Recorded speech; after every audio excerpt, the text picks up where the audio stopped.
Hey, what is going on, guys? Today on the channel we're going to be doing something a little fun and kind of crazy. We are going to be installing Windows XP on my new MacBook Air. So we are going to be using a free virtual machine software called VirtualBox. I'm sure you have heard of it. If you have not, it's a very great free virtual machine software. So all you got to do is go to the link in the description, virtualbox.org, or you can just Google it. And you want to click this big old download button. The latest version as of August 13, 2019 is 6.0.10, and if you're on Mac, you got to click the OS X host, and it's immediately going to start downloading it. Now I already have it installed, so I don't need to download it. So we're going to go ahead and open it up. And version 6 does get a slight redesign on Mac. I'm not sure about Windows. I'll have to check that out, but it has a slight redesign here, a little bit different. So all you want to do is go ahead and click on New, and it's going to ask you for the name for the virtual machine. We're just going to call this Windows XP.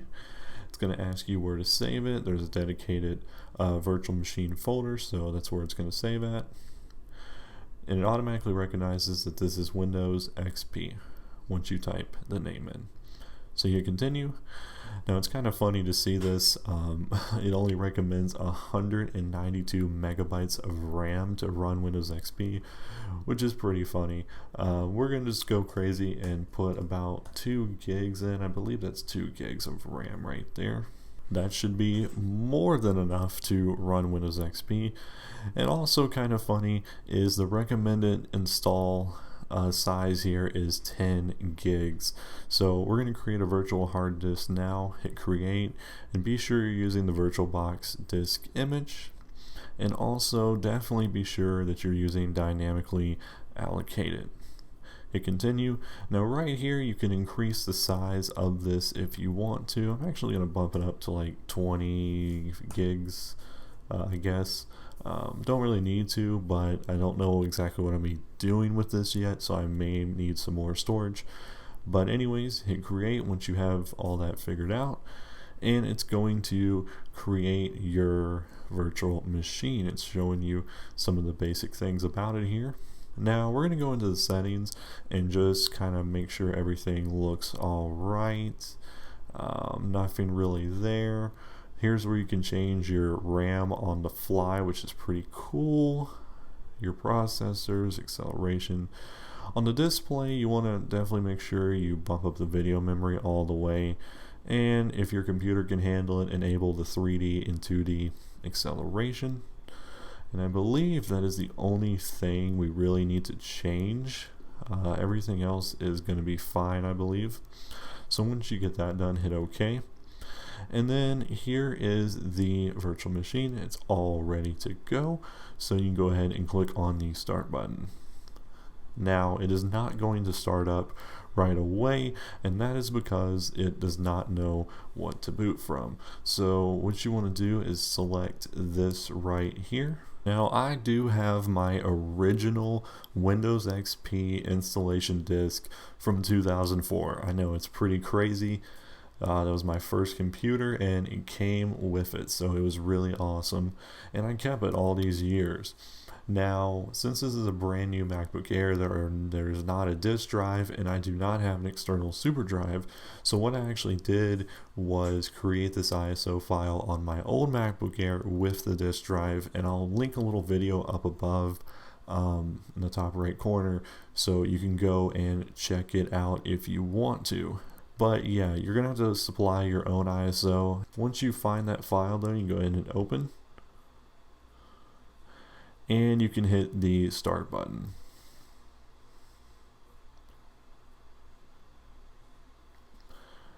Now when you hit the start button, for some reason this is really tiny. Not sure why. Well, it looks like we're just going to deal with it on this tiny little screen here. But that'll be fixed in the guest editions. But basically it's starting up Windows here. I'll zoom into this in editing so you guys can see it. I'm not sure why it's so tiny, but that's okay. So here we are in the Windows XP setup, and this is quite the throwback, I tell you. So go ahead and enter on that, and you can hit F8 to agree. Now remember, on your Mac, you want to hold down the function and hit F8, and you can see there's that unpartitioned 20 gigs that I set aside for this virtual machine. So you hit enter to install, and it has the third one selected here for formatting, so we're just going to go ahead and hit enter on that. So now it's going to go ahead, format everything, and install Windows. So the setup is now copying all the files over. Alright, now we are going to restart here. You don't have to do anything, just wait for it. And we are going into the Windows setup and installation process.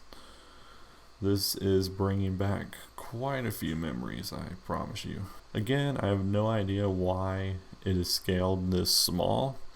There's nothing we can do about it until later, and I'll show you guys how we can fix that. But for now, just got to sit here and wait a little longer for Windows to install.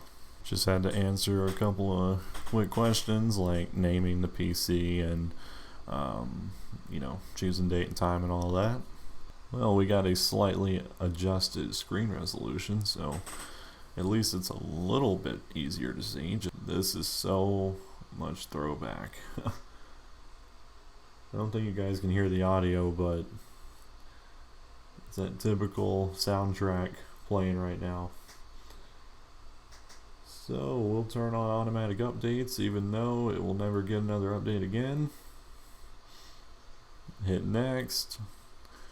Ooh, we're checking our internet connectivity. Yeah, this computer will connect to a network. Who will use this computer? I will. Look at that, all the way up to 5 users. And that glorious welcome chime. And look at that. We are on the desktop in Windows XP.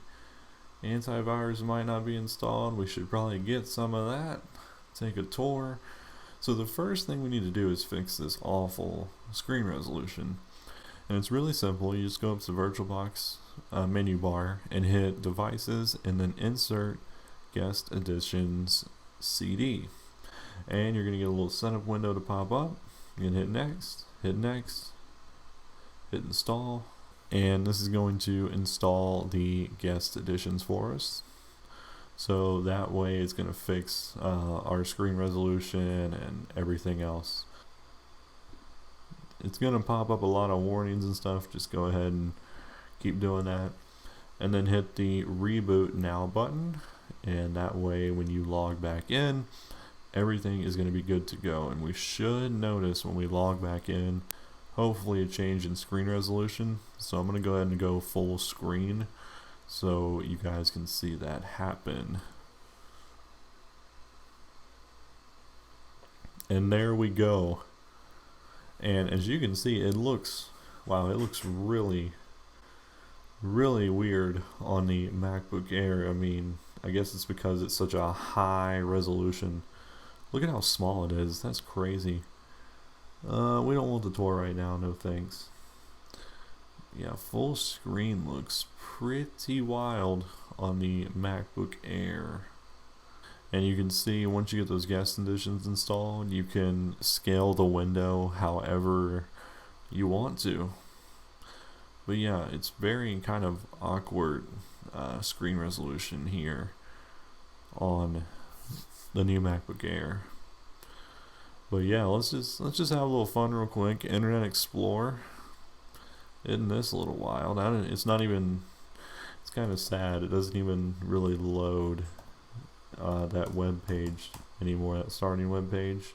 Anyways guys, that's going to do it for this video. Just wanted to show you this and installing Windows XP. Let me know if you want to see me do anything with this. I'm not really sure what to do. Just kind of fun little trip down memory lane for me to do this. So anyways guys, that's all I got for you today. Thanks for watching as always, and I will catch you all in the next video.